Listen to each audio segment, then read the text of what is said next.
Bonjour à tous, j'espère que vous allez bien. Moi, ça va. Aujourd'hui, je vous propose de parler des Olympiades panafricaines de mathématiques de 2009, de son problème 3 que personne n'a résolu entièrement et des 3 champions qui ont pu proposer des solutions partielles.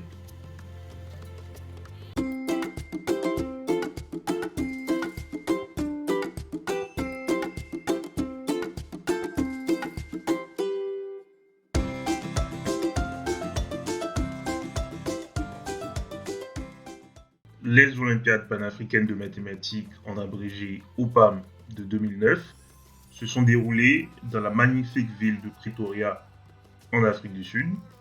Il s'agissait de la 19e édition de cette compétition.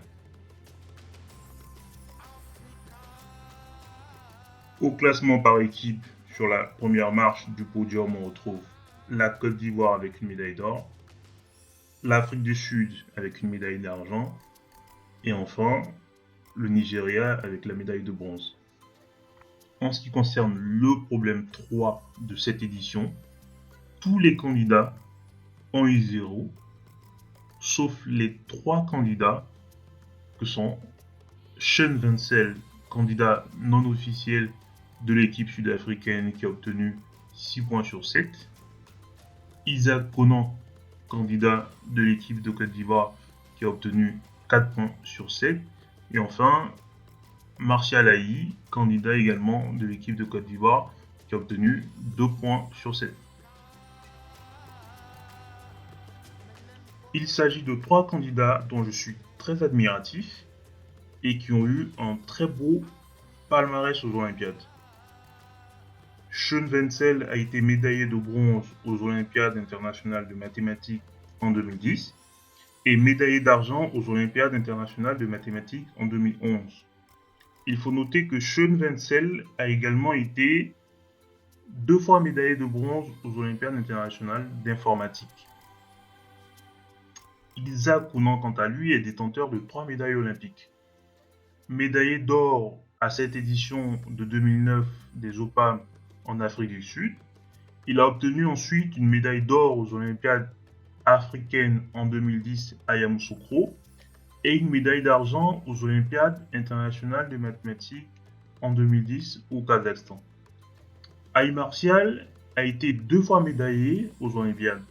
Il a obtenu une médaille de bronze aux Olympiades panafricaines de mathématiques de 2008 à Cotonou et une médaille d'argent aux Olympiades panafricaines de mathématiques à l'édition de 2009 en Afrique du Sud. Intéressons-nous maintenant à ce problème 3. En relisant bien l'énoncé, on se rend compte qu'il ne faut pas se focaliser sur x, mais plutôt sur les termes de type qx. On s'aperçoit qu'il se trouve, d'après l'énoncé, toujours à une distance de moins de 1/3 d'un entier, et cet entier n'est rien d'autre que la partie entière de qx, ou la partie entière de qx plus 1. Cela implique donc qu'il y a une no-go zone pour les qx. Il s'agit de la zone située entre la partie entière de qx plus 1/3 et la partie entière de qx plus 2/3 en rouge sur l'image.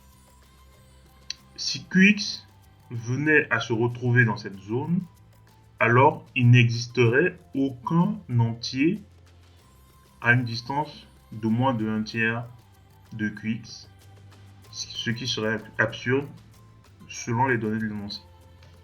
Si on raisonne de manière analogue avec la partie décimale des qx, cela implique que pour tout q, la partie décimale de qx, donc q fois x, n'est jamais comprise entre 1/3 et 2/3. Montrons que cela n'est possible que si x est un entier. Si on considère la suite un égale à n fois x définie sur n étoiles et qu'on s'intéresse à la partie décimale des termes de cette suite, on a pour tout n appartenant à n étoiles, la partie décimale des un sera comprise entre 0 et 1/3 ou entre 2/3 et 1. Traitons ensemble le premier cas, c'est-à-dire le premier terme de la suite U1 qui vaut x à sa partie décimale comprise entre 0 et 1 tiers. Dans ce cas, si cette partie décimale est non nulle, alors la partie décimale des UN, c'est-à-dire U1, U2, U3, croît strictement jusqu'à un certain rang avec un pas inférieur à 1 tiers. Le pas étant inférieur à 1 tiers implique qu'on ne pourra pas sauter la no-go zone. Et donc à un moment donné, on sera dans la zone rouge, ce qui veut dire que la seule solution pour que cela n'arrive pas, c'est qu'il faut que la partie décimale de U1, donc de X, soit nulle. Ce qui implique que X doit être un entier. Le cas 2, c'est-à-dire le cas où U1 égale X, est une partie décimale comprise entre 2 tiers et 1, se traite de manière analogue. Je vous laisse y réfléchir.